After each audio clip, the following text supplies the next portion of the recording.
Oh, I guess having the bills and that too. All right, we are live. I see my little live red button up at the top. So good evening, everyone. We'll give everybody a minute to kind of get in and situated. Susan, you're coming right out of the gate. I appreciate that.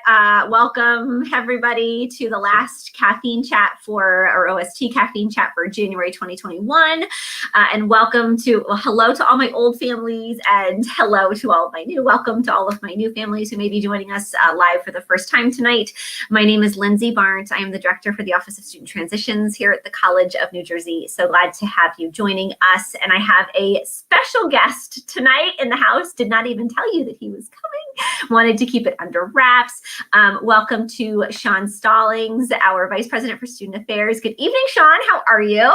I'm wonderful. Thank you for having me, and good evening to all our families out there. It's a pleasure, and we welcome you to the College of New Jersey. It's great to be here. Thank you. Great. Thanks for joining us. So a couple housekeeping items to get started on so you have to be logged into YouTube if you want to post any comments or any questions live. Thank you to everybody who did submit questions in advance. I did have a chance to look through all of those earlier this afternoon, and I think we're going to be able to address most of them. I was not surprised by most of them. These were all things that were kind of on my radar to chat with you about tonight. So that was a pleasant surprise. And it was so funny. So Sean and I got on probably about 15 minutes ago, and he was like, okay, so what's the deal here? What are we talking about tonight? And I was like, well, it's kind of the catch-all, right? So we have a whole mishmash of miscellaneous updates and information to share with you in the hopes of just easing any anxieties or concerns for the next kind of really 10 to 14 days, right, as we start to kick off the spring semester here at TCNJ. It is not going to be housing specific, so if you are a family whose student has opted to stay home for the spring semester, that's no issue. There's just all sorts of information that you're going to find very helpful tonight. The questions are already coming in hot, so thank you for that. I will be monitoring on the side. There's a little bit of a delay, so we'll get through as many as we can. We have, just some general talking points and things of that nature. So have to be logged in if you want to submit those. I told everybody in my email to you on Friday that with the reminder that I was going to bring out my big mug. I did not bring out my big mug tonight for the chat. Don't hate me, but I brought out one that I think is going to be a little bit better. So I'm going to show it up here for everybody to see. Just a little, oh, here we go. It just says you're my favorite. And I picked this for a reason. So bear with me here a little bit, parents out there, or potentially students out there. I was filling Sean in. I joined the class of 2024 Facebook page a couple months ago, which could be a good thing and a bad thing, depending on the day, Sean, and what they're saying. But it's so interesting because these pictures have been popping up of, students that have been doing the drop and go move-in. Both Sean and I worked this weekend volunteering for the move-in, and I know several of you have already kind of moved your student in who's coming to us. And, it's a divide now. Like everybody was home for the fall semester. Now we have, a group of students that are going to be on campus, and then we have a group of students that are going to be off. And I think it was one parent who said that, she, was starting to get a little bummed out, right? That, she was seeing all these photos and, second guessing your decision and, should they have come on campus? Should they have not have? And I just, it really broke my heart because as a parent myself, and Sean, you're a parent, you've got 3 boys at home. I've got 2 boys at home. We're teen boy parents. But it is so easy to look back and think, oh, I should have done this, or you're second guessing your decision about which way to go, whether you chose to come on campus or whether you chose not to. I just want to throw it out there that you're great parents. It is just so evident seeing these comments, how much you care about your child. And it was not an easy decision to make. And I just hope that even despite the second guessing, that you just know in your heart you made the right decision that was the best at the time for you and your family. There are going to be plenty of opportunities if your student chose to stay at home this semester for them to be involved. And we're going to talk a little bit more about that later. But this mug really resonated with it because, I thought it was kind of funny because like there's always the joke, like, does your parent have, like, do you have a favorite kid? Yeah, I feel like I get asked that a lot, Sean. I don't know if you have a favorite kid. My answer is that it depends. Different. It depends on the day. But just know you're great parents, and it has just been such a joy. And I know that it has been such an up and down year for you, but you've been making great decisions for your family. You will continue to do that, and we support you. And either way, it's going to go here. There's pros and cons to everything, but you made the good choice, and you're here for it. So that was my little plug, I guess, to kind of start with the you're my favorite. Plus, I love all of you. You are my favorite parent group so far. Don't tell anybody else in any of the other years. So, all right, I am done rambling for now. We're going to get started. Sean, why don't you just do, before I kind of jump into some administrative things, why don't you just do a broader overview for the families that are joining us that might be new, or as a refresh for our old families, kind of what you do as the Vice President of Student Affairs and all of the different offices that kind of fall under your portfolio at the College of New Jersey. Sure. I won't cover every single office. It's a very we'd be here all night if you did that. Yeah, very, very broad portfolio. But as the Vice President for Student Affairs, I serve on the President's Cabinet and represent the student voice and student advocate and student development voice for the presidents and our leadership as we look towards 5 years, 10 years from now. So as we're developing our plans for the years to come, I'm working along with the president. I have a team of wonderful and talented people who work with your students on every single day, doing some of our day-to-day operations. So that would include residential education and housing and our dining program. It includes student engagement, student development, which are our student activities of fraternity and sorority life, our career center, as well as our Dean of Students area. And our Dean of Students area also oversees our Title IX program, our student conduct and expectations, off-campus behavior.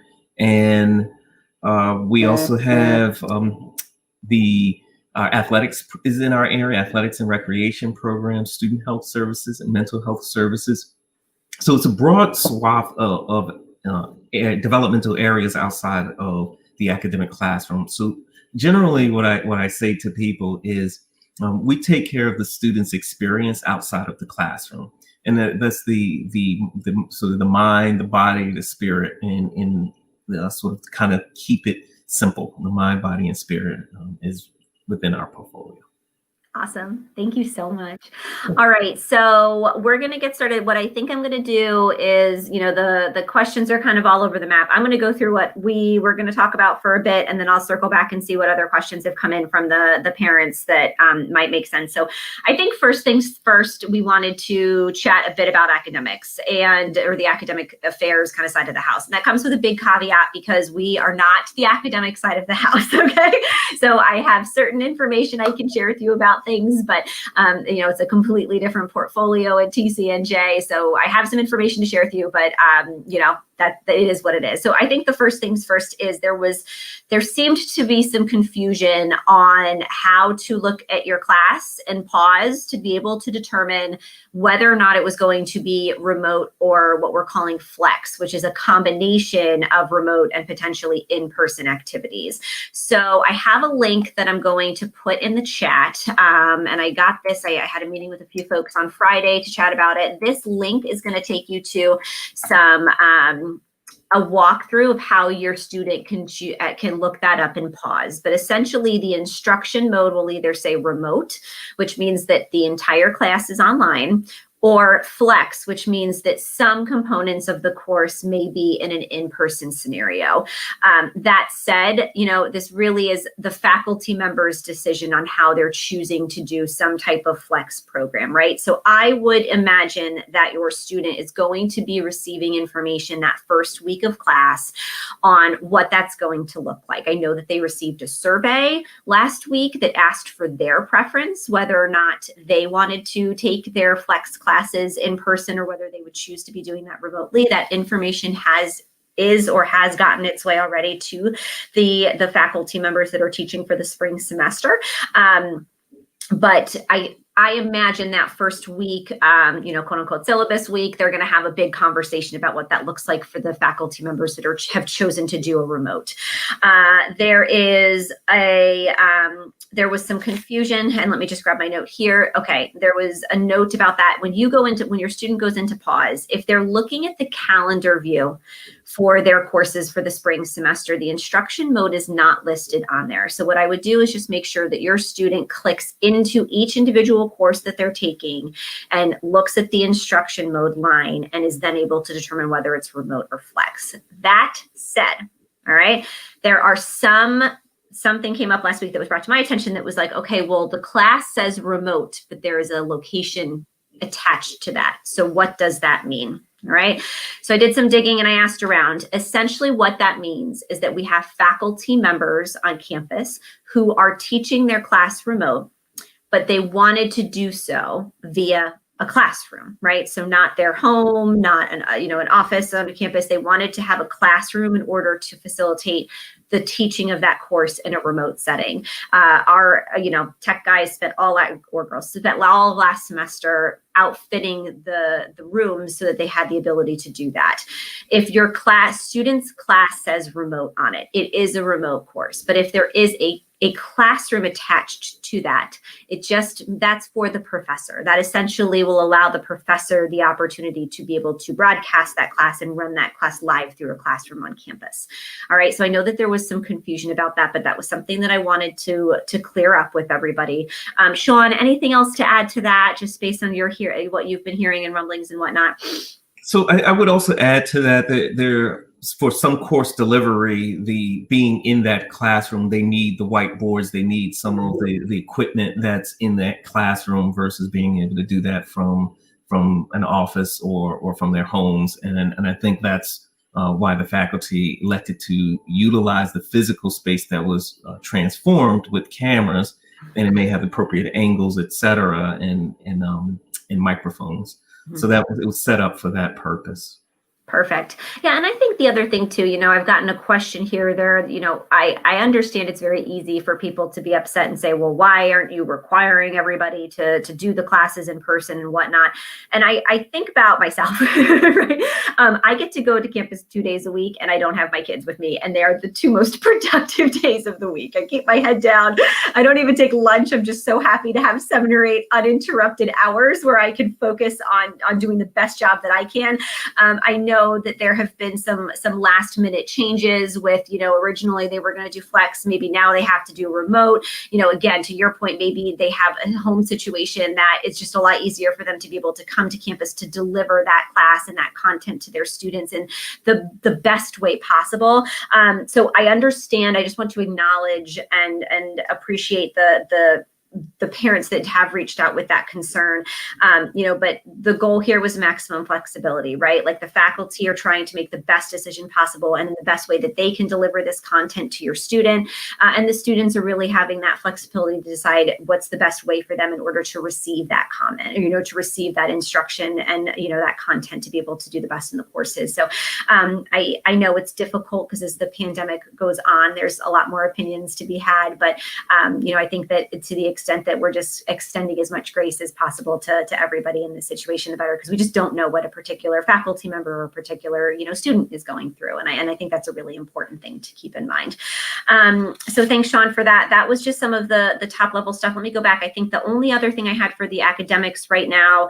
I did get a question about if students can change their preference. So if you do have if your student does have a flex class and they opt in the beginning to say, what, I want to take that remote, but then let's say halfway through the semester, they're like, what, I would like to maybe potentially come in person if that's possible. That is okay to change. They just need to coordinate those logistics with the faculty member, because that faculty member needs to make sure that they have, the maximum number of seats, socially distant in the classroom that they're in, because each classroom could have a different capacity for that and what have you there. So just a reminder about that. And then I did have a question about the dean's list. So the dean's list for the fall 2020 semester should be going out this week. So there's a little note about that for anybody who had questions about there.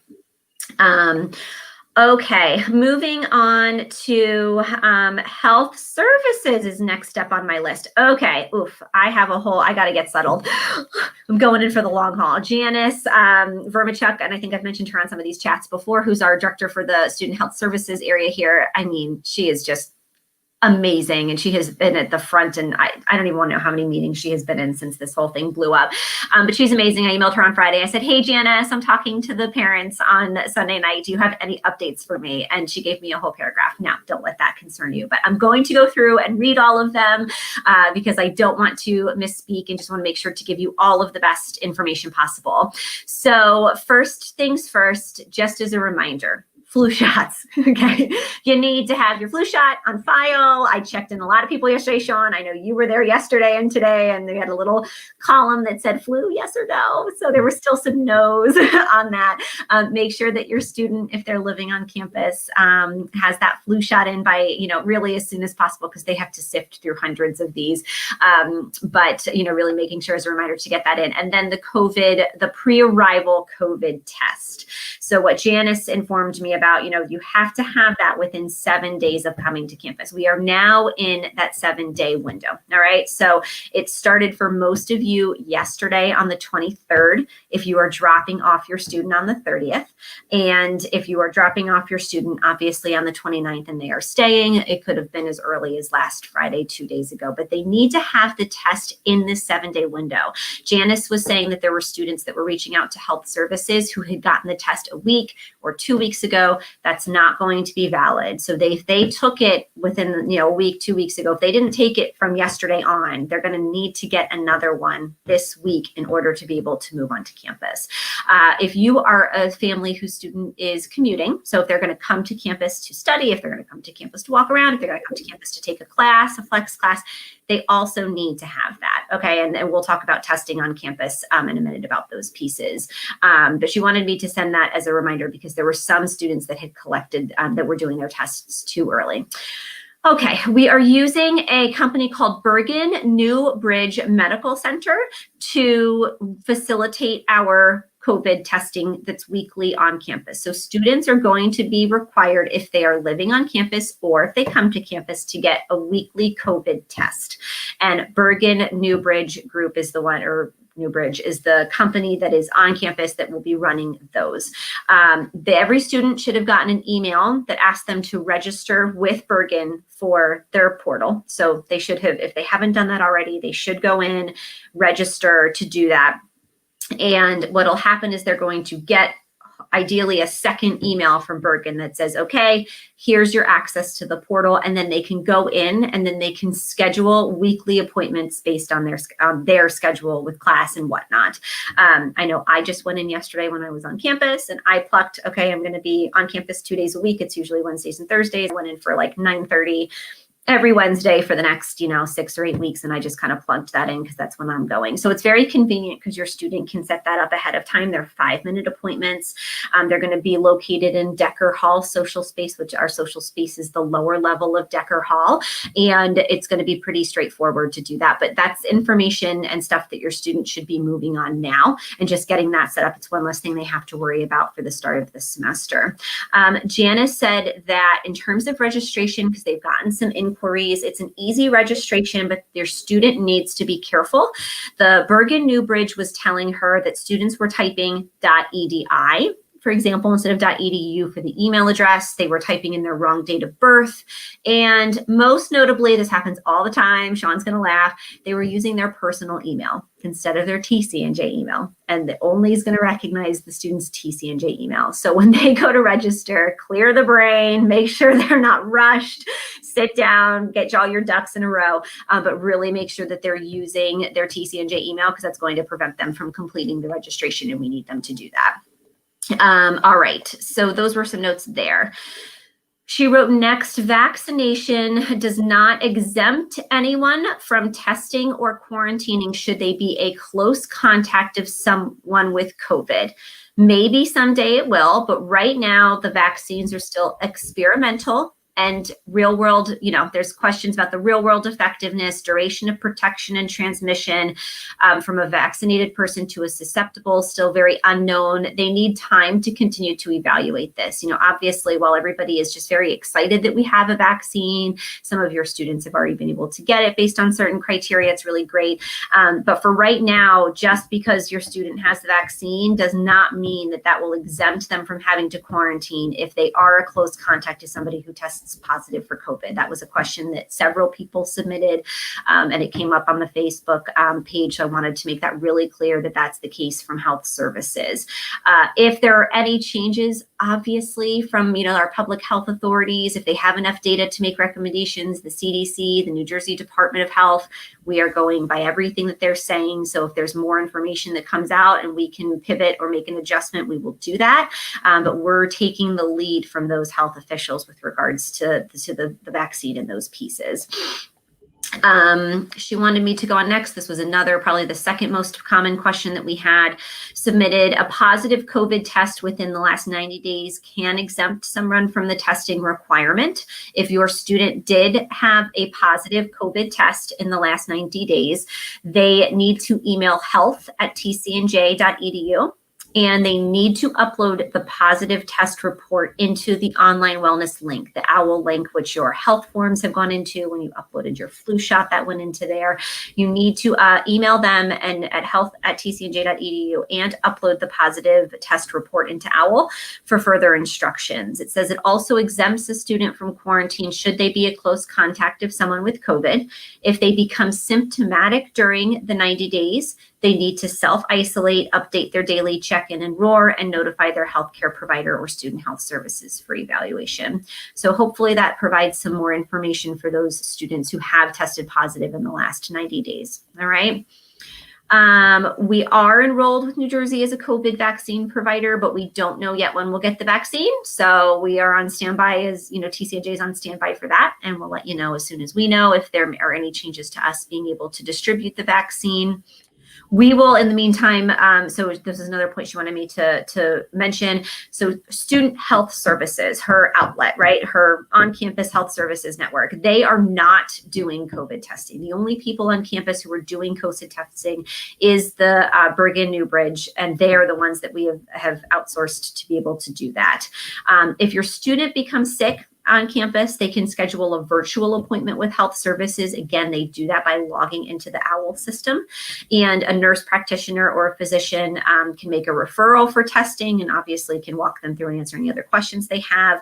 But the testing is done in a completely separate area of campus, and it's not done through health services. They do have virtual appointments and potentially on in-person appointments available depending on the reason of the visit. So I don't think it's going to be similar in the sense that your student can just walk in. They're not doing walk-ins and just, I don't feel good, let's come in and have an appointment. But if there's a reason that would warrant, John's laughing at me, if there's a reason that it would warrant somebody needing to come in person, we do have staff on campus. It's not going to be a completely, isolated campus in that regard. That's going to be the key for, the standard for not only just health services, but also our mental health services. And I know that we're going to talk about that in a minute. Our Dean of Student Suite, walk-ins are not going to be a thing, but everybody has somebody kind of on campus every day of the week, most days of the week. I think Fridays are hit or miss for appointments and just obviously supporting your student, right? And then, and I talked about, and then she wanted me to remind her that if your student does need a flu vaccine and they can't get vaccinated this week at home, they will be doing flu vaccinations in the Student Health Services office. It's $10 and there is an appointment that's needed. So if your student is having a hard time being able to locate or to get the flu vaccine, have them go and log into OWL and make an appointment. They could come to campus this week. And again, I'm sure there's certain hours that they can do that to be able to get their flu vaccine that way. So that was a lot. Sean, I'm going to scroll through the comments. Is there anything related to health services that you want to jump in and add that I might have missed? No, well, I was actually looking at some of the comments, and I really appreciate the families responding to one another, answering some of the questions. And just want to reiterate that the vaccine, anyone who's been vaccinated does not exempt them from testing or quarantine or isolation. All of those things, as you pointed out when you first started talking about that, For all of those reasons, we just don't know yet, and that could possibly change.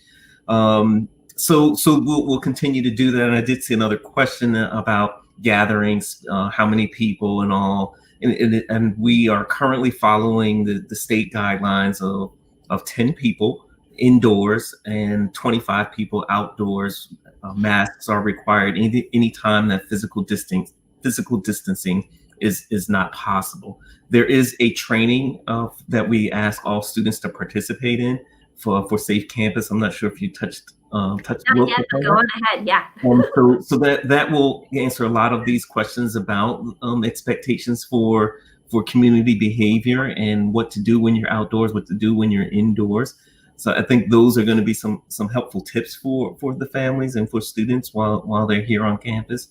And I think there was another question about if someone is going to be commuting to campus, then if that's the case, they're expected to register for the weekly testing. And if they're testing, they'll come on the campus once a week or a couple times a week if they need to, and get their testing, and they'll be fine to continue to come in and interact with their classmates and or faculty. Yeah, that's perfect. Yeah, like, I mean, I'm a good example of that. I'm only on campus 2 days a week, right? So, I know on Wednesdays and Thursdays, I'm going to get my test first thing on Wednesday morning. So, it's not like I had to, make a special trip or go there. But if you know that, you have a flex class or you're going to be on campus on Tuesdays and Thursdays or whatever that schedule is for your student who's commuting, just make sure that you're signing up for the test on that date so that you're helping us protect our campus, right? Really, at the end of the day, the goal is let's just try to keep everybody as healthy as humanly possible while we get through the dark of this pandemic and hopefully, head towards the light on the other side. So thank you, Sean, for jumping in there. I think the last thing too is a reminder, the COVID testing, the weekly testing on campus is free. TCNJ is mandating that for the students that are going to be on campus, and we're picking up that tab. So I think somebody had asked somewhere along the way if if students were going to have to pay for that. The answer is no. They just have to sign up with the portal, get on the portal, make their schedules, but there's no pay or copay needed for the students on that. So I know that that's a lot of information, so we'll scroll through, and thank you, Sean, because it's so nice to have you here monitoring the chat while I'm going off on my questions there. So those are some updates from health services. I want to talk a little bit and switch and pivot to the Office of Student Accounts. They are responsible for two things that many of you had questions about. The first was related to parking. So as I mentioned, some people being very excited and some people not being very excited a couple weeks ago, we are allowing any student that's living on campus the opportunity, if they want to, and if they have a vehicle to do so, to park on campus for the spring semester. So that information about how to register the vehicle and to purchase the parking decal will be going out this week. I'm told it's, first half of the week, Monday, Tuesday, or Wednesday. The Office of Student Accounts will be emailing the students.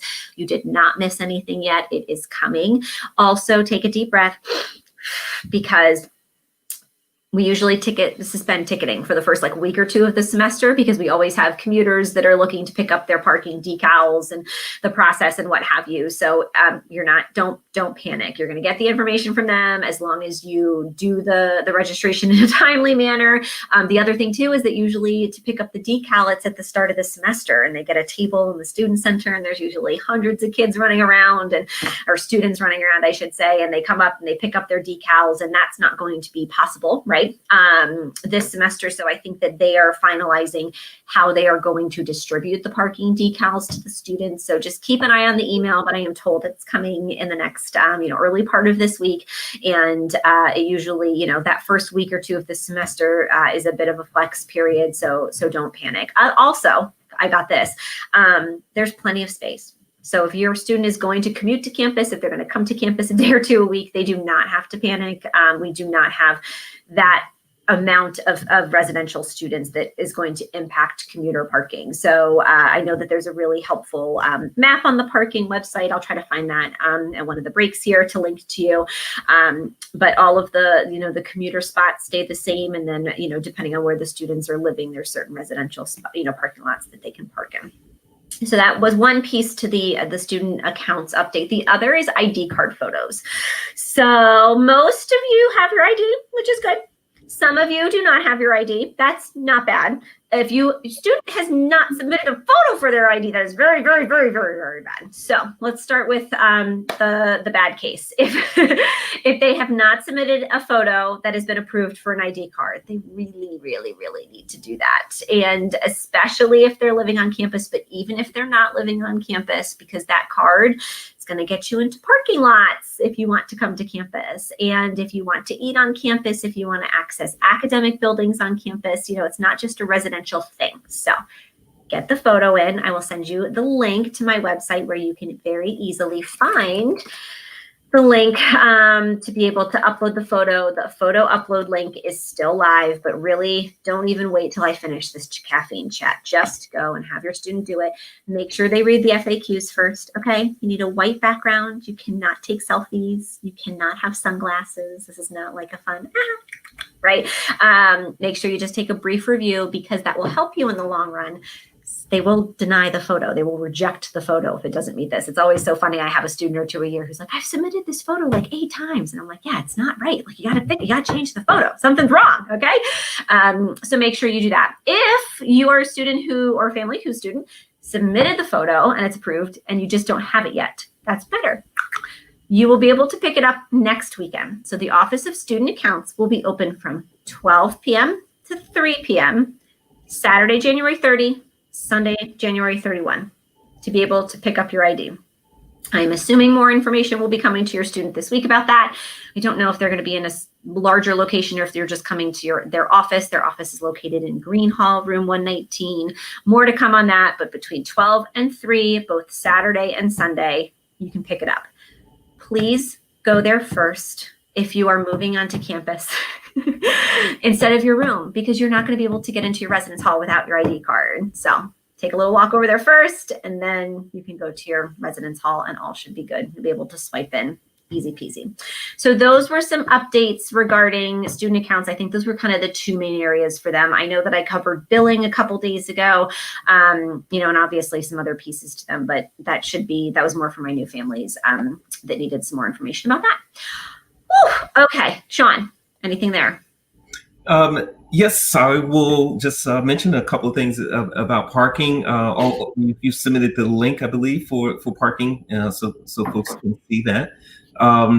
There might have been, I thought I saw a question that I wanted to address. This keeps moving. All right. I know, that's a live issue. I'll come back to it. Well, I will address the ID point.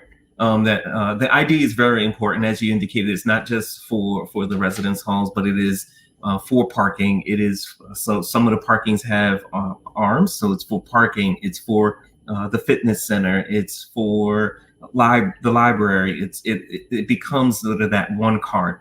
So if your students are going to be on campus in any capacity, it's really important that they have their ID ready to go and activate it. Perfect. Awesome.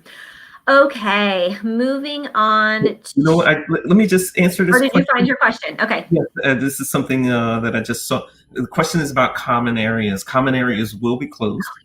In our residence halls. Common areas will be closed. There will be common areas open and available in the Broward Student Center.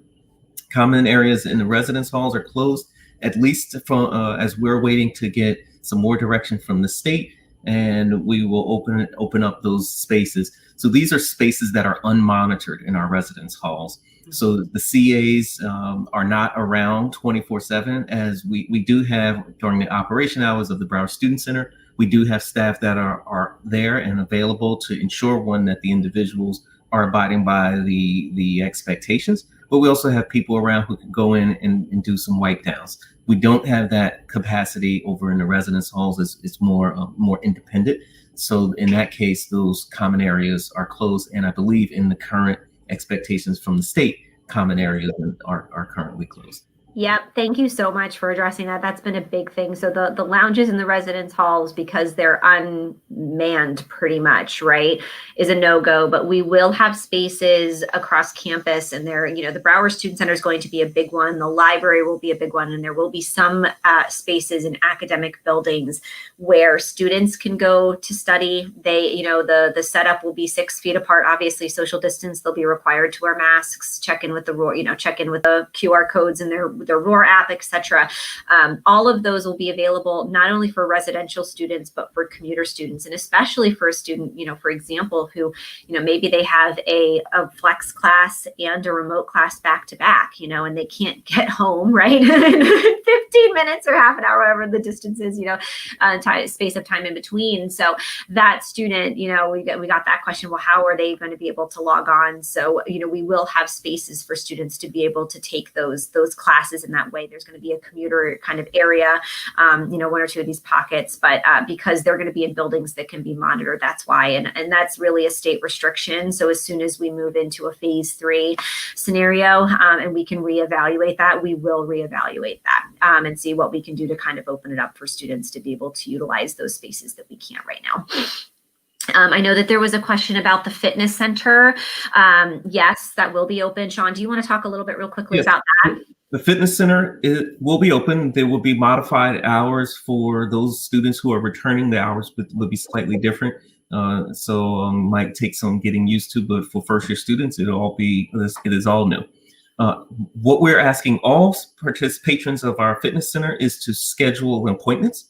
And I believe there's a morning session and an afternoon/evening session where students can go on. They will need there's an app called Atleto app, and all this information is available on the recreation website and fitness center website.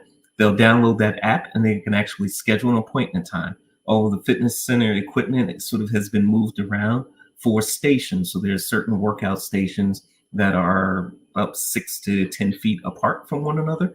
And as long as they're scheduled, there's a full protocol that's posted on the website, but essentially they'll show up outside the fitness center about maybe 10 minutes before their scheduled reservation.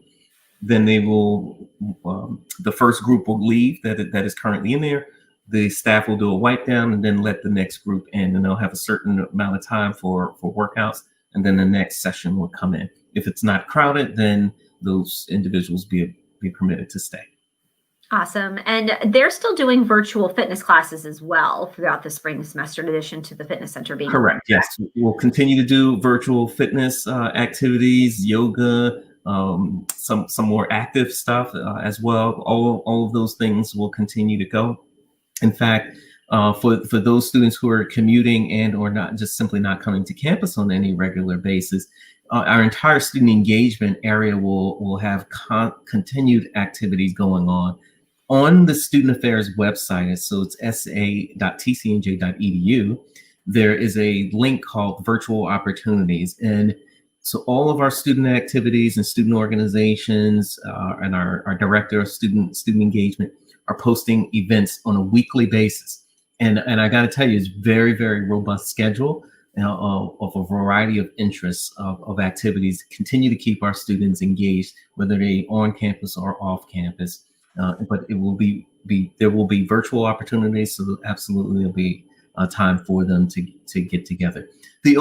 Primarily the major difference would be any students who are residential may have opportunities for some small gatherings with the residence assistants, which we call community advisors. Mm-hmm. Yeah, that's great. And I just linked so everybody can see that into the comments, the virtual opportunities page on the Student Affairs website. The other thing that I did was on Instagram. This started last semester. It's just essentially This Week at TCNJ, and they have been doing a tremendous job at highlighting all of the obviously up until this point, virtual opportunities to connect with students. And, the goal is, once we get a little bit more into the spring semester, hopefully, the virus starts going in the right direction, we can start hosting some smaller in-person things. That was a really good opportunity to connect and to have a real good pulse and a sense of what's going on campus on a weekly basis. So if your student, or I guess but if your student really primarily is not following This Week at TCNJ, that's a really good one to be able to do that with. And I think that's a really important point, Sean, that I get emails that, students are still having a hard time connecting, right? I think we had some students who really just kind of dove right in last semester and said, okay, well, you know what, this is what it is. This is the hand we've been dealt. Like, I'm just going to throw myself out there and join all these clubs and organizations and do it virtually. And that's that. And I think that some students were a bit more hesitant. And then I think some just kind of kept their head down and said, you know what, I'm just going to focus on, my academics and having a really strong first semester. All of that is okay. And I think that, your student is in a different spot now. Like, we are now one semester in, right? We have a idea of capacity and workload and what that, that academic experience is going to be like for students. If your student didn't dive in that first semester, they're not behind, they're not late. This is the conversation I have with transfer students all the time, right? Because they tend to come into the college feeling like they, need to make up for lost time, and they're already behind, and you're not. You're right. Your student is right where they're supposed to be on their particular journey for college. And if they come back this semester, and regardless of whether they are in person or on campus or whether they're at home, now's the time. If they want to jump in and say, you know what, I wasn't ready then, but I am now. We have a virtual involvement fair again, right? So this is a, involvement fair that we always have at the start of the year that we're replicating now. It'll be February 10th. Which is a Wednesday, so second Wednesday of classes for the semester. There's going to be an opportunity to find clubs and organizations. There will be opportunities to potentially join other things and connect with students later on in the spring semester. So it's not too late. And I think that's a really important thing. And it doesn't matter where they're choosing to take their classes and where they're living. If that your student is really, in that space where they can do that, go for it. And if they're not still, that's okay, right? There's no wrong answer for everything that's going on right now in the world. We're all just kind of trying to survive this pandemic in the best way that we can. So thank you, Sean, for bringing that up, because I think that was a really important point. Okay, let's talk a little bit about next weekend. I suppose I should probably talk about next weekend. I'm getting oodles of questions about it. All right, so winter orientation, which for my fall 2020 parents, this is never something that you would have even thought about. You're normally done. You are in my rear view mirror at this time. I'm usually working with a group of about 100 to 125 families for winter orientation. It's a very small 2 to 3 day program. We do all the things that we did last summer with them. And we have been doing all of that remotely. So I think the question, really came down to, okay, so, for this spring, and hi, shout out to all my 2021 new families that are listening tonight, or this recording later. We've been doing and facilitating all of the winter orientation content and programming and resources and course registration, all those things that we kind of need to get done in that window. We have been doing that the last few weeks in the virtual space. So we have been catching you up as we go here with all of these pieces. But the question became, what are we going to do for students that are moving onto campus, right? Because it's not just my spring families that are new. I have all these, fall families that are moving on for the first time. So I put my brains together a little bit to the best that I could and said, okay, what can we do? So the plan is to do some in-person small activities on Saturday and Sunday. That's the plan. The goal would be in the afternoon to early evening. So we're going to run these activities primarily between 1 p.m. and 6:30 p.m., right? So a 5.5 hour window on both days. The activities are going to be all social in nature. I think at this point, there's always opportunities and the importance of learning about resources, of learning about all of the amazing people I get to call colleagues and mostly friends on campus that are there to support students. I'm never going to stop plugging those resources, but my focus with thinking about what we wanted to do in this weekend was to get students to meet each other in a safe way, right? Safety is number one, and to be able to feel comfortable navigating campus, right? That's the goal. Social in nature, fun in nature, make some friends, get a feel for campus, and let's get this semester off on the right foot. So examples of some activities I would like to do. Some of them are going to be indoors.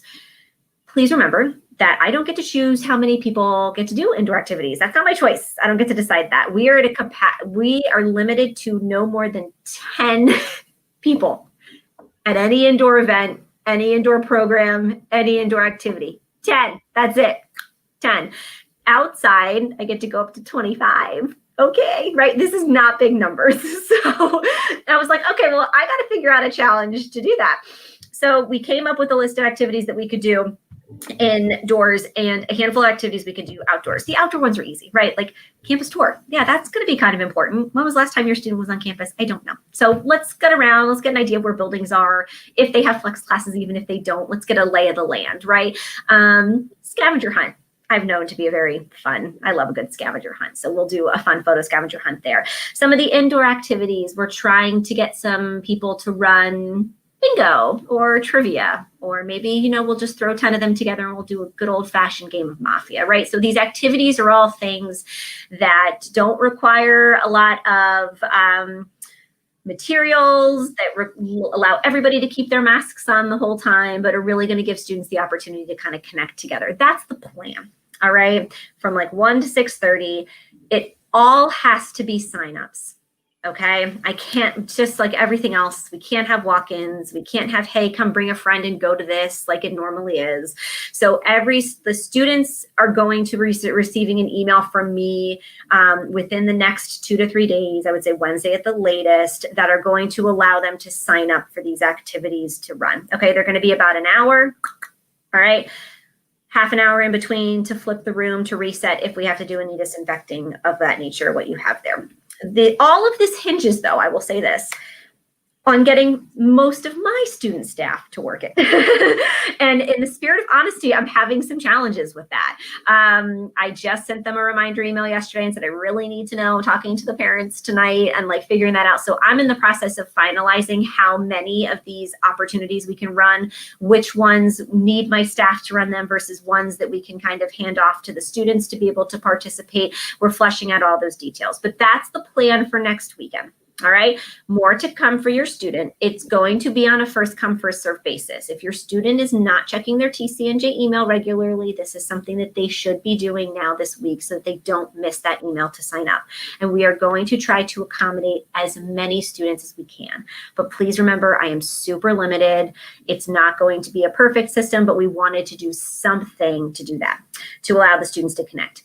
This is not limited to just residential students. If your student is commuting, if they live close enough that they could get an activity or two and come to campus to do that, they are more than, we would love to have them if they sign up for an open shift. They do still need to have that test done and uploaded and all those things, you know, contingent with the safety protocols and things of that nature. Okay, so that's a little bit about what we're doing that weekend to be able to provide something for the students to do.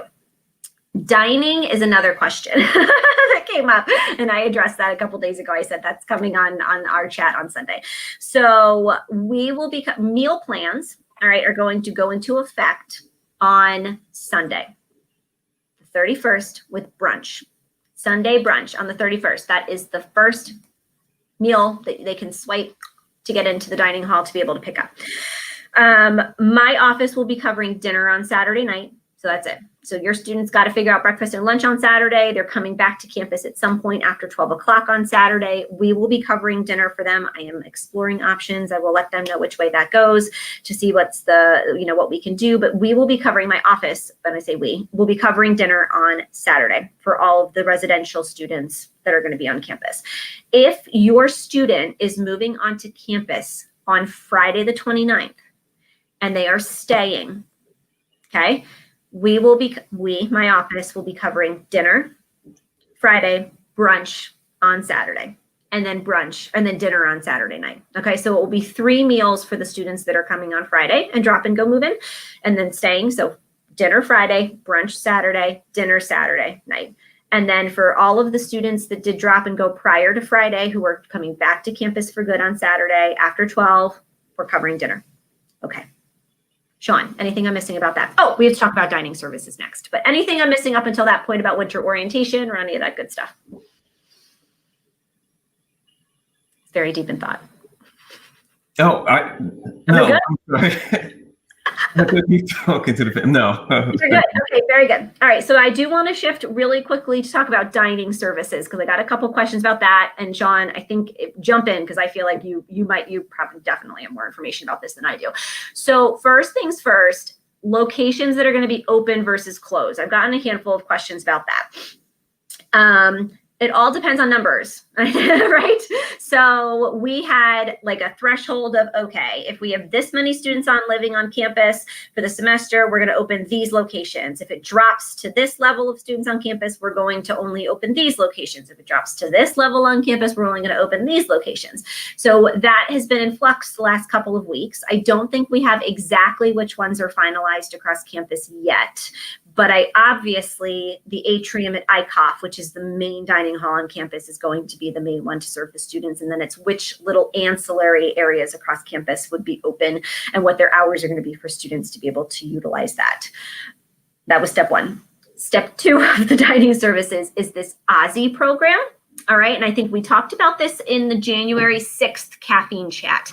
But the OST program is essentially how your students going to kind of get their food and get it out of the dining hall, right back to their room to eat. They are like Tupperware, like to go kind of nice looking Tupperware containers where your students can take their food, take it back, and then they would, obviously the next go around, they're going to bring them back to get cleaned and they'll get new ones, and there's going to be a whole system. Okay.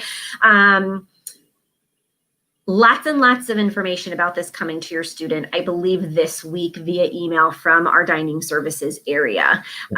Please read that, because I know that there's going to be the very first exchange. So for most people, it's either going to be dinner Saturday night, I think, or brunch on Sunday. There's going to be an initial, you get coins and you drop coins off to get certain size Tupperwares to get. I can share.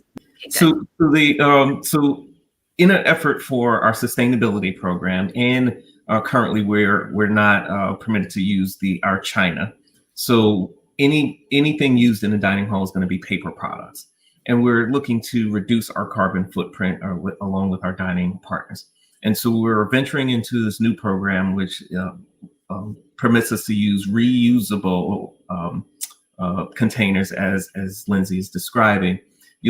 Each student would get 2 large containers and 2 small containers, or the equivalents in coins.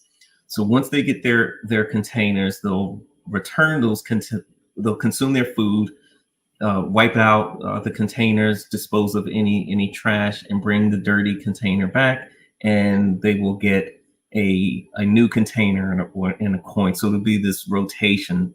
Then our dining services will take those containers and wash them. Particularly with the restrictions that we have now on dining, where we can only have limited amount of people in the dining halls.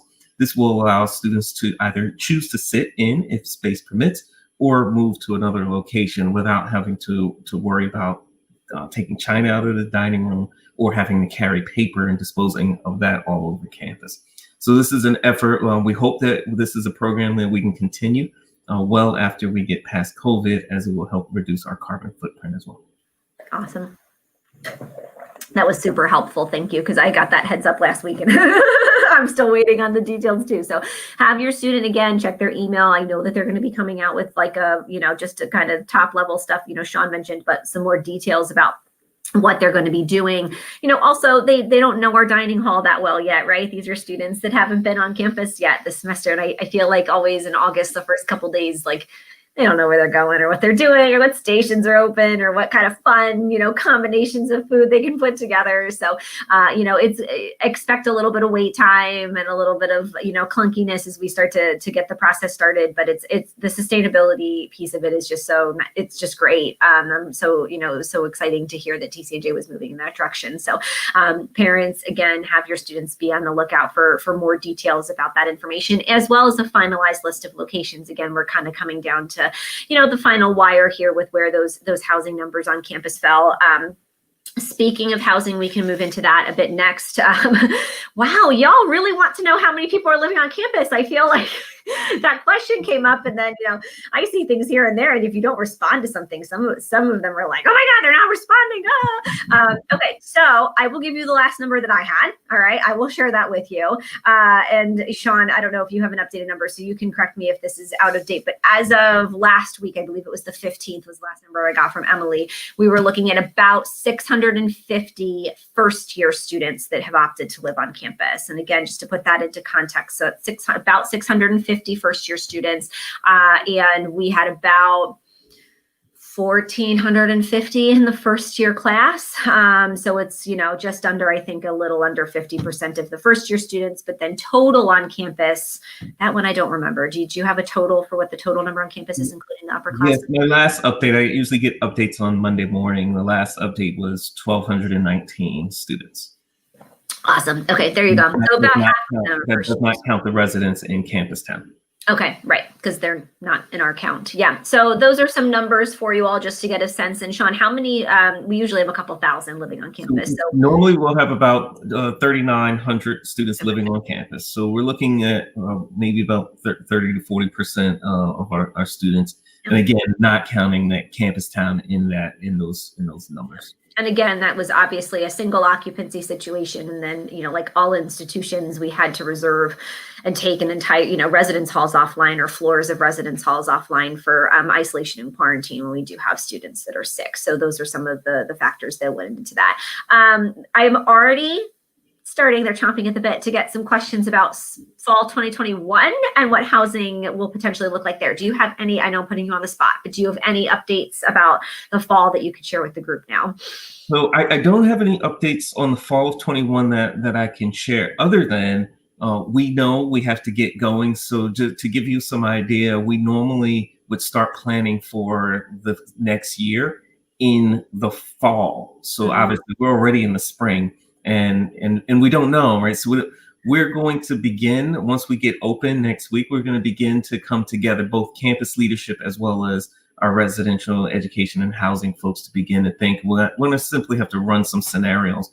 We'll have to develop a plan to increase our residential density, as well as a possibility of decreasing it. In either scenario, though, we will continue to make our priorities our first year students, sophomore students. So we still will have a priority list to ensure that we can provide some equity in if we get to a point where we're sort of exhausting our capacity under the new restrictions. We just don't know if those restrictions are going to change, if they're going to ease up for the fall, but we're going to start running developing some scenarios this spring. I had a meeting with Kelly earlier, now last week, and she was referring to it as the crystal ball meeting that she's having. So housing and health services coming together, and they're having their first of these magic crystal ball. Like, what does August and September look like if we get this scenario or this scenario or this scenario? And I don't envy the job that they are about to go up against to do that. But so thank you for sharing that. I think generally speaking, for the parents on this call, just more information to come. We're in the process of kind of working through with the scenarios for that. And, I think it's just a waiting game. I think the next couple of months are going to be very telling. And I think there's going to be a lot of shift, once we see how the efficacy of the vaccines are going, the percentage of the population that's getting them, all those pieces. So more. And I would say as well as our own student behavior. Yeah, I think that we're in this together as a community, and our community is as strong as all of us, right? So if we have members of our community who disregard our safety protocols in the interest in self-interest, then it can compromise anything we're planning for fall 21. And so we're going to continue to emphasize that this is an all-in. So it's not simply the administration needs to plan something. But we need our students, we need our faculty, we need our staff, we need all of us to be on the same page to ensure that we are able to do this and keep everyone safe, and so we can expand our capacity for everyone to enjoy the campus. Yeah. And I think that, that's such a great point, because I get, so many questions of, okay, well, when the weather gets warmer, are you going to be able to open up spaces and have students, be able to congregate and to get together? Well, I think a lot of that depends on their behavior when it's not warmer. We have, I think that the first couple weeks of this semester are going to be really telling. And, when we did the first caffeine chat in the beginning of January, that was I think a big wake up call to a lot of families, just how serious we were taking the residential component of all of this. But I think that the first couple weeks is going to matter. And if people just at the end of the day wear their masks, do what they need to do, there's going to be opportunities for, it's not going to be total isolation. They're going to be able to walk around. They can, I know tons of people bringing pop-up pop-up chairs, like camping chairs, and they'll sit outside 6 feet apart and hang out, and when the weather's nice. But I think that those first couple of weeks are going to be very telling as to how the rest of the semester goes, and hopefully everybody takes it really seriously and just does what they need to do to protect the community and themselves, and we'll get through it. So I thank you for bringing that up, because I think that's a really important point. Sure, and I'll add something that I did see in the chat maybe a while back, which was about the testing and the frequency. We are doing weekly testing. And so, and it is weekly, so a student may not necessarily go every single Monday. Because, for example, they say if they have to go off campus for some reason and they can't get there that Monday, and they go in on Tuesday or Wednesday, that would be fine. We will have someone who's monitoring that, and will alert them that you've missed your test. You got to get in. So we'll give people a number of opportunities to improve their behavior and get back on track. And so if you find that you have a student that has been contacted and we're telling them that we need to ask them to leave because they're not compliant with our testing protocols, it's not going to be because they missed one appointment. That will not be the case. Okay, that's important too. They had to miss a couple to get that. That's same for faculty and staff too. Because I was good. I was like, I got to get those on my calendar now, because I will be the one who forgets. Another thing to kind of piggyback off that really quickly was that you mentioned it in the very beginning, I think, about the mandatory training. So your student had to do 2 pretty intense modules at the start of the academic year, and back in August, early September, with regards to protocols on campus and those types of things. There is a new one that's coming out. Good news. It's only 24 minutes, right? It's not painful. I don't even think there's quiz questions on this one. 24 minutes. This is something your students should just, knock out this week before they come back to campus. I think I spoke to Sharon yesterday. I think already 20, like first day or two, 20% of the faculty and staff and the students that are coming back had already done it. But it came from a company called Safe Colleges. That's going to be the name on the email that your student gets. Have them just knock that out this week, because they will be required to do that. And again, this is whether you're residential or whether you're commuter or doing that at home. So just make sure that you get that done. 24 minutes. It's not going to be too painful. But I told her that I would send a reminder to everybody tonight to do that. So, all right. Sean, what else do you have? I know we're just slightly over on time, but yeah, I want to remind any families that have not signed up for a parent and family newsletter to please visit our Student Affairs website and sign up to join our family newsletter. And that features a number of updates and information from around the campus, as well as a message from me to the families.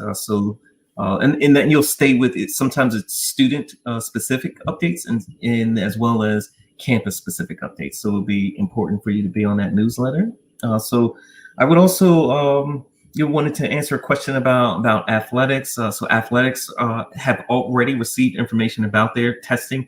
Certain our athletes who are competing actually will have an increased testing frequency. So theirs are more than once a week because of the level of frequency of and of their competition. So they're interacting with other parties. So that's aligned with NCAA as well as the NJAC conference expectations. So they will get their testing on a regular basis as well. We will not permit spectators for our athletic events this year, but there would be streaming of athletic events. Then if conditions start to improve throughout the season, then we may reconsider the spectators component.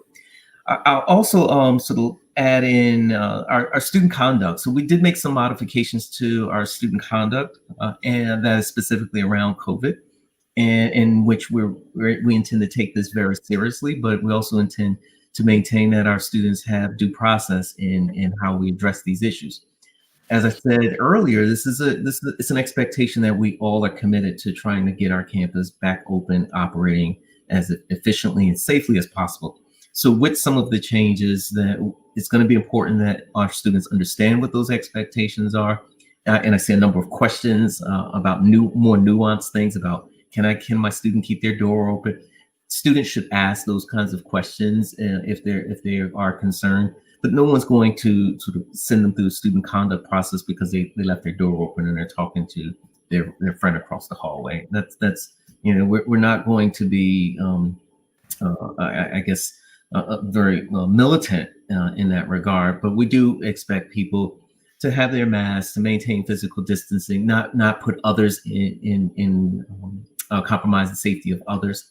So those are all would be our expectations. So if they're engaging in off campus or on campus safety, compromising safety on campus or off campus, we will have to follow up on that. And if it is related to COVID restrictions, then sometimes there may be an enhanced sanction to ensure that we're able to keep the campus safe. Okay, great. I've been trying to pop in and ask or answer some of these questions. I know that one that came up from a few people that I haven't had a chance to answer yet is, what does August look like for the sophomores, right? So, I have been shifting gears and obviously working with some of our new families with the early decision students that are just got their acceptances, and we have a bunch of general admission students who got their acceptances for the class of 2025. I don't know what we're going to do yet for the sophomores coming back for the fall, but as I have told you all repeatedly, and I will continue to tell you if you need to hear it, I am not forgetting about the class of 2024 will not be the forgotten class. Okay. I don't know from a budget perspective and from a planning perspective exactly what I can do yet. But I, hopefully through these chats and through emails and conversations, I've demonstrated time and time again, I'm not forgetting your student. I get it. We're going to, we're going to do something. I just don't know the scope and the size of what that can be, but that's not going to be a forgotten student. We've already talked about, one parent had a great suggestion. I thanked her actually for emailing me because I thought it was so great. There are hundreds of students that opted to stay home, and, they're going to be potentially living on campus in August, and that will be new. So what does that look like for them? So I could see a scenario where we do a couple of these chats that are really specific to the sophomores over the summer, just to be able to engage you and to recognize that this was a very atypical year. This was not a year where, you're not going to get dumped. You're not going to get left behind. I think everybody on campus is very cognizant of that. And if I have to keep reminding you of this, I will, but more to come on that, and they will not be forgotten. So I will update everybody as soon as I have some more information there. All right. Wi-Fi info for the semester if they're living on campus. It's the TCNJ username and password. Yeah. For email, so that there's no separate Wi-Fi password. They will log on. There is a connection, so they would need to establish. So and it's something we use called Eduroam, which also allows them to make connections on other campuses that use that shared network. But it's their TCNJ username and password that they use to get into their email. Yep, and they just have to configure it the first time. I actually just had to redo mine because I had my computer spent some time in IT because it needed a new fan and a battery, and so I just had to reconfigure mine yesterday. And it was very straightforward. Jennifer, your question about campus security? Yes, we have a whole police presence on campus that's specific to just TCNJ, separate from the Ewing PD or any other kind of local outfits, and they will be patrolling. We have blue light phones across campus. So all of the safety procedures that we normally have, are still going to be in place, and we're still going to have, police officers that are roaming and keeping things safe. You can sign up for text alerts. So that's something that your student should absolutely sign up for, but the parents have the option of signing up for text alerts as well. I'll see here if I can pull that link and send that to you and put it in the chat. But that's business as usual, same thing. Doesn't matter, how many students we have on campus. We're going to have that presence. Same thing for the mailroom. The mailroom is open right now. I do believe that they have some, actually, I don't even know if their hours are modified anymore, Sean. I think they're back up and running for normal hours over in the mail space, right? Yeah. Yeah, the mailroom, actually, what we're doing for residential students, we're actually converting into one mail location. It's for all packages, and that's what mostly students get. They really don't get letters anymore. But I know I used to get them, and I don't think I'm that old, but I'm old. But we're setting up a package center. So number one, we won't have all of the staff available in all those different locations, but also those locations are congested. So we're actually taking over one of our lounges to create a sort of a kind of a package warehouse, if you will, for the campus. And all students would be directed to go down into that location. That location will be Decker Main Lounge. Students will go down there to pick up their packages. So awesome. Yep. And I know we're running close on time, so I do want to share that much of what you're asking we have addressed, and as a campus, so we might not have spoken to it tonight, but about club sports, about move-in and quarantine and check-ins and all. We will be releasing a Spring Flex website, and that should be going up probably tomorrow. That will go out which will also have a number of things that answers a lot more of these questions, updates from all of the staff who are working on them. But we do address club sports and those activities that would be permitted to go. We do have address quarantine expectations. I think somebody asked, will food be delivered for students in isolation? And yes, that will happen. Student health services will get notification of students who are in isolation, and they'll do regular checkups on those individuals as well. Students who are in isolation will receive like a meal reservation, and they'll indicate what meals that they want, and that'll go over to dining services, and dining services will make sure that food gets delivered to them. Awesome. That's great. Okay. Well, we could be here all night. So thank you. I didn't know about that Flex website for the spring. So I think that's awesome. The students can keep an eye out for that coming this week. Obviously there, we can't get to all of them. I will put my email in here as I usually do at the end of all of these chats. It's just studenttransitions@tcnj.edu. If you do have other specific questions to your situation that need to get answered, let me know. But and I'll be more than happy to point you in the right direction if I don't know the answer, which sometimes happens. But thank you so much. I know we went over on time. I want to thank Sean for sticking it out and just being here to kind of troubleshoot and answer questions with me. I really appreciate you and the time that you gave, and really everybody who joined us tonight. We had close to 200 people at one point, and many more will watch this after the fact. And I just really appreciate the time that you've given us. So thank you. Email us, keep in touch. There are just so many people across campus who are here, and we choose higher education, and we work in this field because we just care. We want to help students navigate the college process, and everybody does that a little bit differently. I tend to focus on the transition piece, but our counselors and mental health services for when they hit bumps in the road, our recreation folks to make sure that they're getting their fitness on. I mean, everybody top to bottom is just here to support the students. So please reach out and really wishing your student the absolute best semester yet. We hope that they do well, and if they stumble along the way, they've got so much support and resources, and don't hesitate to reach out to me. I will continue to be here as well. So thanks, Sean. Thanks everybody else. Have a great evening, and we will see you soon. Yes. Bye everyone. See you all.